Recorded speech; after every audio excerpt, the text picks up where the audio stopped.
How to become strong without losing yourself. Most people believe that becoming stronger means becoming harder.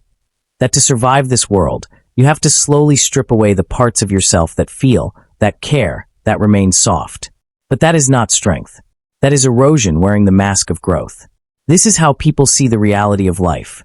And many think too much time thinking about life to succeed in building strength, identity, and personal power without sacrificing who they truly are.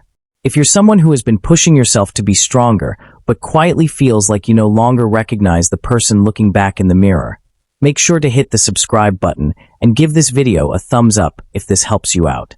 In 1964, Nelson Mandela was sentenced to life imprisonment on Robben Island, South Africa. For 27 years, the apartheid government systematically tried to break his identity through isolation, hard labor, and deliberate humiliation. What prison records and fellow inmates later confirmed was extraordinary. Mandela refused to become bitter. He studied, he listened, he taught other prisoners, and he held on to his values with the same discipline others used to survive. When he walked free in February 1990, those who expected a broken man met someone more whole than when he entered. His strength was never separate from his character. It was his character. Here's what most people don't realize. A 2019 study from the University of Florida published in the Journal of Applied Psychology found that individuals with high self-concept clarity, meaning a stable, consistent sense of who they are, were 31% more likely to persevere through major adversity without experiencing identity breakdown. Knowing who you are is not a soft skill. It is a structural one. Consider the elephant. Among the largest and most powerful land animals on Earth, elephants are also among the most emotionally expressive. They mourn their dead, comfort distressed members of their herd, and form bonds that last decades.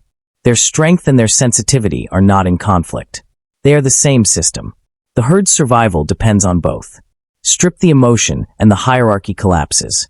Strip the strength and the herd becomes vulnerable. Nature never asked them to choose. Now, you might be thinking, motivation can help you stay strong by pushing you to keep going no matter what the cost. And momentum matters. But strength built by abandoning your values, your relationships, or your sense of self is not growth. It is a trade you will eventually regret at a price you cannot afford. This is where it gets really interesting.